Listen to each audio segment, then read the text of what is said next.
culture is created through what we call behaviors, symbols, and system. That's a concept that we use at Walking the Talk. And what it says is that culture is created from the messages that you receive in an organization. Just picture yourself. You join an organization for the first time and you will receive a number of messages in the organization about what is really valued here.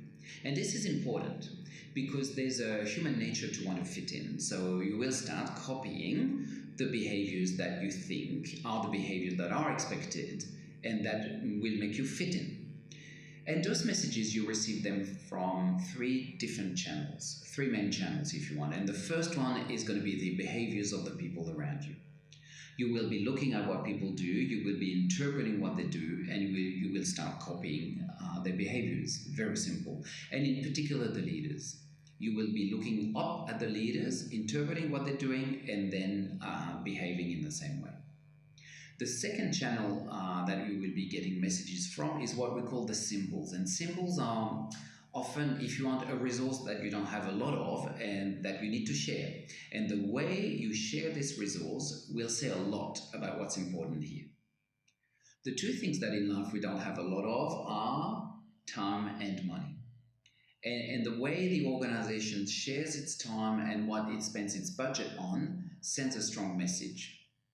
So let's say that, for example, in meetings in this organization, we spend 10 minutes or so talking about people, asking about how everybody's feeling, or we spend the first 10 minutes on profits and revenue and targets.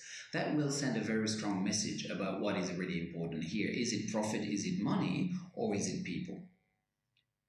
The third channel and last channel is simply systems and processes. So you could think of the budgeting process, strategic planning process, all the HR processes and systems, performance management, the big ticket item. There's also induction, recruitment. All those processes and systems will push people to behave in a certain way. So what is really important if you want to change culture, once you have that concept in mind, is that you need to work on the three things at the same time. On the messages, from the behaviors, from the symbols, and from the systems. And the worst thing that can happen is if the messages between the three channels are misaligned, because this creates confusion, and confusion is the enemy of shaping culture. Now, if you only work on behaviors, systems and processes will win in the long term. That's my experience. Now, if you only work on systems and processes, that's not going to be enough, because then the leaders will behave, for example, in a different way. And finally, you need to use symbols, because they're quick wins. So they're very, very powerful.